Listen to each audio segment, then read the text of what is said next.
Hi everybody and welcome back to Lost Genre Reddit Stories. This post is from the subreddit Relationship Advice and it's by user Deleted. I'm 22 male, supposed to get a good job to spoil my girlfriend, 21 female, when we get married. My girlfriend, her family and I were at dinner the other day. She was talking about getting a new car soon and then mentioned in the future that she wants a really nice car. Her mom then looked at me and said that I was going to have to get a really good job to be able to support and spoil her. This is where things sort of took a weird turn. I said that I was sure my girlfriend would be successful enough that after she graduated college, she would be able to afford her own toys later in life. Her dad laughed quite loudly and said that was the wrong answer, but I just laughed it off. That's where it ended for the night. The next day, my girlfriend texts me and asks me if I meant what I said. I told her that what I meant was that I was expecting us to proportionally support ourselves and each other in a fair and equal way. She was silent for a moment and then told me that what I said last night threw her off because she had been raised seeing her dad working his ass off to make sure her mom always had everything that she wanted. I was still a bit confused and said that I was definitely going to work hard, that there were qualities about her dad that I admire and others that I will learn from, but I still expected us to be equals in our relationship. To this, she said, "I'm not saying I'm not gonna work as hard as you do. I'm just saying, without sounding like a brat, that I want to be spoiled by you because I've been taught my whole life that the person I'm with should want to spoil me." So I asked her if this meant that she would spoil me too, and she said yes, she'd also spoil me. So here's my issue. I feel like there are things being expected of me that I'm not sure I'm okay with in the future. For example, I am not going to be buying her a brand new car every 2 years like her dad currently does for her mom. To me, that seems like irresponsible and exorbitant spending. I'm not willing to work 2 jobs while she shops and stays at home like her mom does. I grew up in a trailer park in borderline poverty and have had a job since I was 12. Everything I have, I scraped and saved for.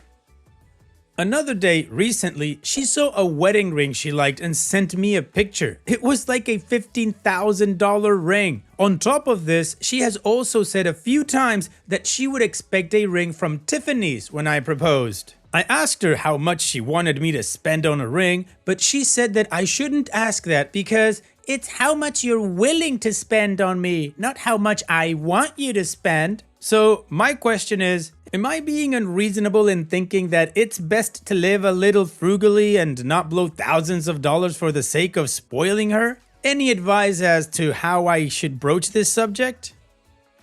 Well, OP, in my opinion, no, you're not being unreasonable, but that's just a matter of perspective because this girl definitely thinks that that would be unreasonable because you have to spoil her.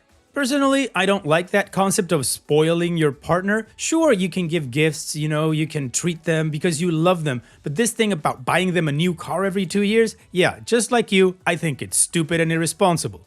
Now, I think that unless she's willing to change the framework of what spoiling means, or you're willing to do that to fit hers, then this relationship is just not gonna work out. Because one of you is gonna end up resenting the other, if not each other. She's gonna want you to buy her a brand new car every 2 years, maybe, we don't know, but something ridiculous like that, and you're not gonna wanna do it, so she's gonna resent you. And if you ever do it, then you're gonna resent her. Now, all of this commentary that I've said is just some sort of an analysis of your situation. If I was in your shoes, I would put my running shoes on and run the hell away from her because it seems like it's gonna be a nightmare to be in a relationship with somebody who expects to receive an engagement ring specifically from Tiffany's and, let's face it, $15,000 or higher. So to me, unless she changes her expectations, which again, I don't think she will, this would be a deal breaker. And what about you guys? What do you think of OP's situation, or what would you do if you were in her shoes? Let me know in the comment section, and now let's move on to the community comments to see what they said.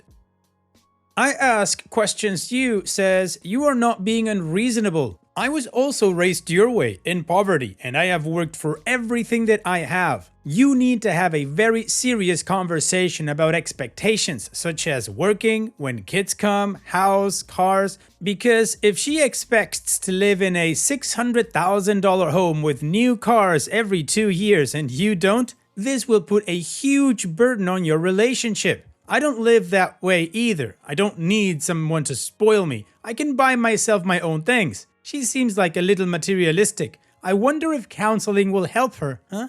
Good luck. And Opie responds, we've agreed we don't want kids. I've had a vasectomy, something I always wanted. There were some horror stories of doctors refusing to perform the procedure for the reason of, you're young. But in my case, right before, he talked to me for a few minutes and asked me if I was sure, and I guess he was satisfied with my answer. Anyway, she would probably get upset if I recommended she went to counseling out of nowhere. But what would she even go for? KG Anemone 007 says, quote, it's what you're willing to spend on me, not how much I want you to spend, end quote. AKA, if you really loved me, you'd spend a ridiculous amount to prove your love. Spend $8,000? Guess you don't love her. Tiffany ring? $15,000? She needs to grow up. But she won't, because her reality is her mom and dad. She expects you to spoil her, and she sure as hell isn't going to spoil you. Maybe lunch or a video game once in a while, but that's not the same as a car or a $15,000 ring. Run. Do not walk. Do not marry her. She's telling you what you want to hear and expecting you to spoil her anyways. She's the worst kind of girl. Plum Aw says, I really don't understand this attitude. It's so much easier to make your own money than to find some guy to take care of you financially. Since I have my own money, I got to pick my life partner based on emotional compatibility and love. Turns out he's much better at the house, spouse, child rearing stuff, and I'm way better at getting paid to play with computers. It's so weird and gross that people still think like this. And Iilinga says, I like to be spoiled by my partner, spoiled with regular cuddles and snuggles and kisses. If I want something material, I'll save up and buy it myself. She sounds like she's got a fairly unhealthy idea of what a relationship should be. I'm not going to say break up, but you do need to have a serious discussion around each of your financial expectations and aspirations. Since this is effectively all she knows, she might just need to learn about what she can do with her life and the beauty of financial independence.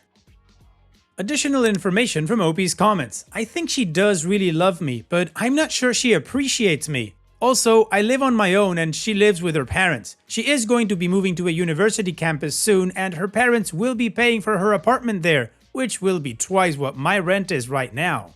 Anyway, I brought up the love languages. She said that people are supposed to use all of them, not just pick a couple and stick with it. I didn't push the subject because I didn't want to start a fight. Now, my biggest problem is that I'd like to open dialogue about this without upsetting her or coming off as a cheap bastard. But she is expecting a Tiffany's ring. Sad face. But the funny thing is that she actually says she's a feminist. The topic got brought up of splitting the check the other day, but she was pretty against that. She said that if I had asked that on our first date, then she would not have gone on a second one. And I've stayed with her because these things that are bothering me have only just now been brought up in the past few months. However, now that I really think about it, when we go out to eat, I pay. If we go to the zoo, I pay. If we go to the city for the day, I pay. I see the pattern now. I'd never thought about it, but she does seem very materialistic. And this is what she expects as a wife also. She has literally used the phrase, what's yours is mine and what's mine is mine. I thought she was just joking until a few weeks ago. However, I won't propose until after she graduated in a couple of years. Still, I don't think that's the kind of future I want.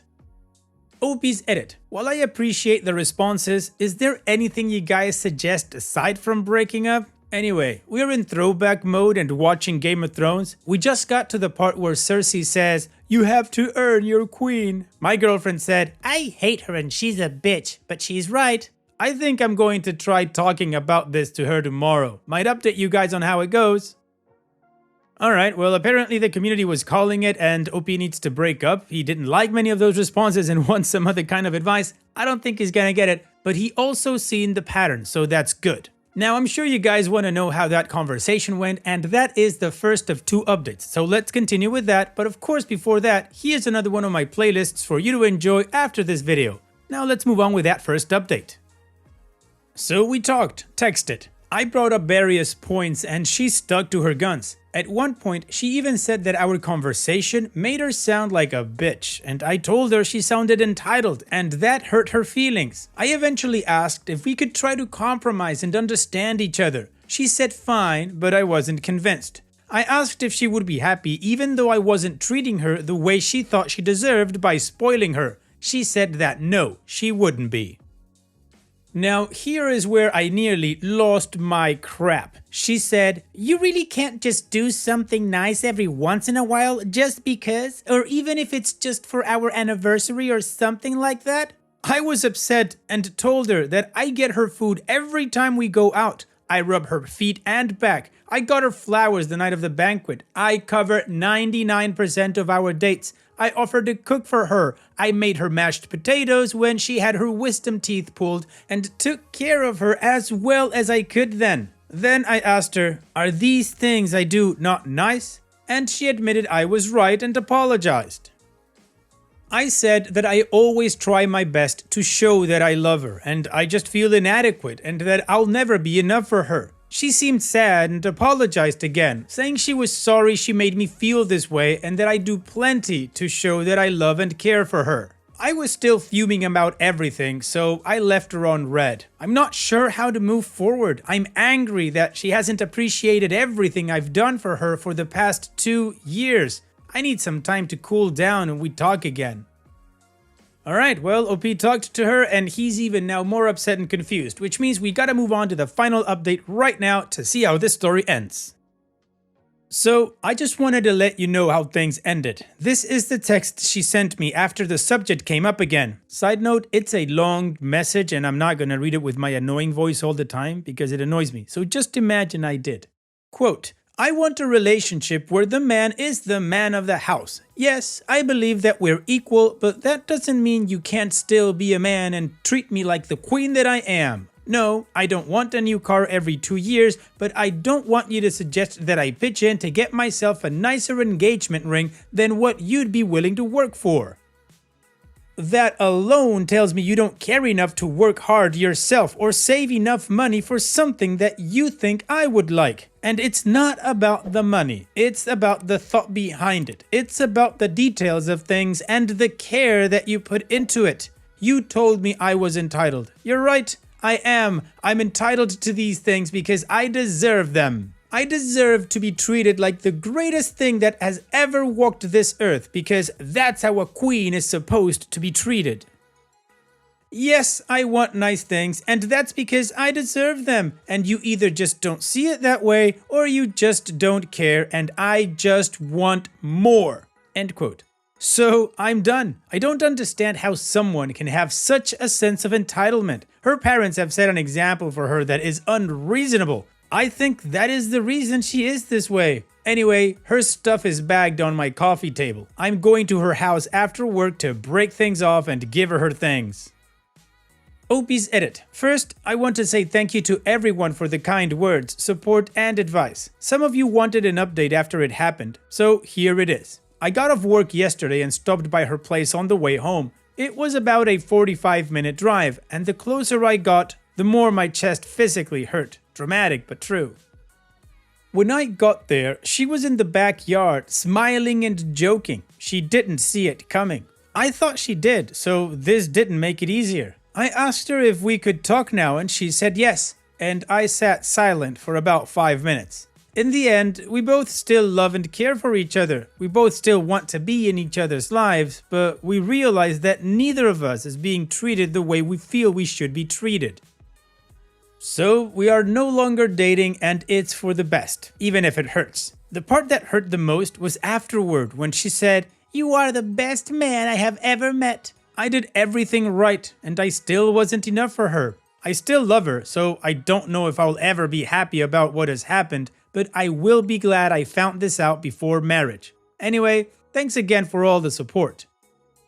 Well, OP, you still love her, so of course this breakup is gonna hurt. But as you say, it's better to have this done now than after marriage when it gets more complicated, even if you don't have kids. So good on you for having the prudence to put an end to this now. Take care, OP, and thank you so much for sharing. Now, let's finish this video with a mood booster post. This post is from the subreddit Malicious Compliance, and it's by user Dr. Bubbles PhD. The Tale of the Malicious Compliant Nanny. I've been working in childcare for a long time, 20 years to be exact. In that time, I've been a babysitter, a nanny, a preschool teacher, and a mother's helper for dozens of families. I have many certifications and great references that always tell my prospective families I know what I am doing and should be listened to. Well, I was job hunting again and found a family a bit outside my area, but they were willing to pay me pretty nicely. Still well below what I am worth, but times are tough and I'm understanding. They said their daughter had been pulled from school due to health issues and needed some discipline. So I decided to put on my super nanny hat and take on the challenge. I love to turn nasty toddlers into lovely kids. It's my specialty. So I start day one with this little girl and oh boy, I had my work cut out for me. I was given 3 objectives. Make sure she potties. Her health issues were kidney related, so this was super important. Make sure she washed her hands due to her compromised immune system, and make sure she picks up her toys. Easy enough, right? Absolutely not. So I'm at her house for a grand total of 1 hour and it's time to potty. I ask her, "Can you go potty?" Met with a resounding no.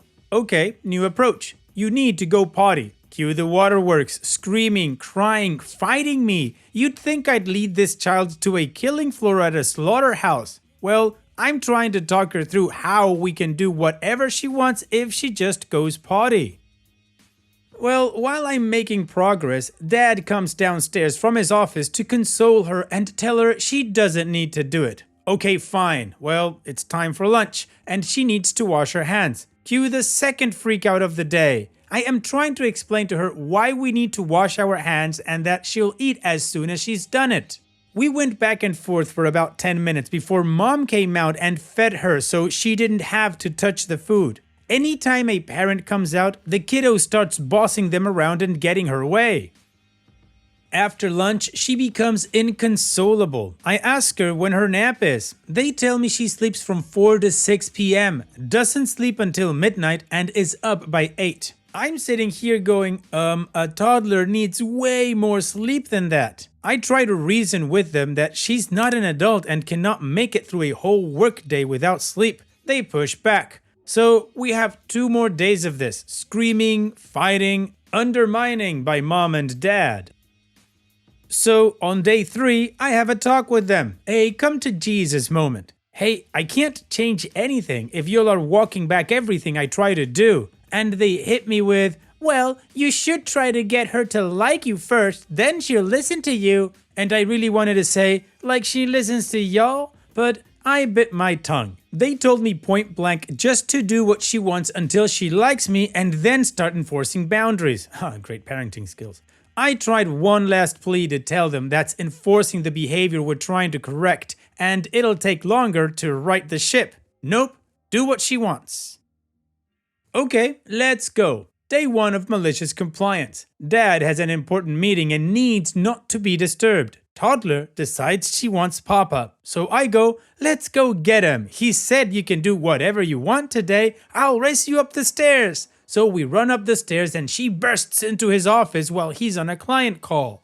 The toddler decides she wants Mama. So we burst into her office and drag her into the room to play. They are now both being forced to play by this little tyrant, and every time she tells me to leave, I do. They keep trying to call me in and distract her, but she keeps saying go away, and I go. It's what she wants, I gotta do it. They are getting visibly annoyed, so now this child has gotten everything she could ever want, and once again, immediately after lunch, she goes into a thermonuclear meltdown. I say offhandedly, I bet she's tired. They fight me and try to tell me she's just upset by change. She screams for an hour and a half. Mom tries to prep her for a snack because they're convinced she's hungry. I'm telling them she's tired. There's a very certain tone to an overtired cry, and 20 years of experience has gotten me to the point of knowing exactly what that sounds like. Dad scoops the toddler up and takes me outside to have a talking to. So while this guy is explaining to me how to do my job, I just sit there and shake my head. He tries to tell me he knows his daughter better than me and he'd know if she was tired. I just smile and look at him right in the face and go, "Oh yeah? She's asleep on your shoulder. She must have been tired. If only there were someone who knew that." When he realized the crying had stopped and she was passed out on his shoulder, the look of utter defeat was on his face. He tried to walk it back and tried to find ways I wasn't right. Couldn't find it. Funny, it's like I know kids or something. I spent 3 more days in my vicious, malicious compliance. The parents were haggard. I thought we were going to get somewhere. Then, when she hit that overtired time after lunch, they tried to send me to the library to get the screaming child out of the house.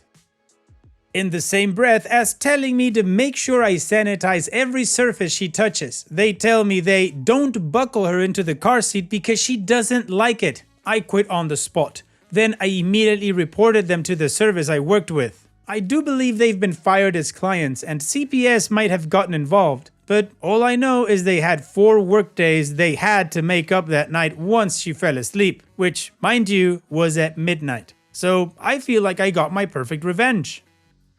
What a pair of idiots, and I honestly feel bad for that child. Sure, she was acting up, but that's because she had 2 morons as parents. Good for you for doing what you did, OP. You just did what they wanted and now they're paying for it. Thanks for sharing. And that's it for today's video. Thank you so much for taking the time to watch it. Now, if you've gotten to this point in the video, I assume that you like these stories that I'm reading out. So here are a couple more that you might enjoy. And if you don't have any time to watch another story right now, save it for later. And also, don't forget to hit that subscribe button.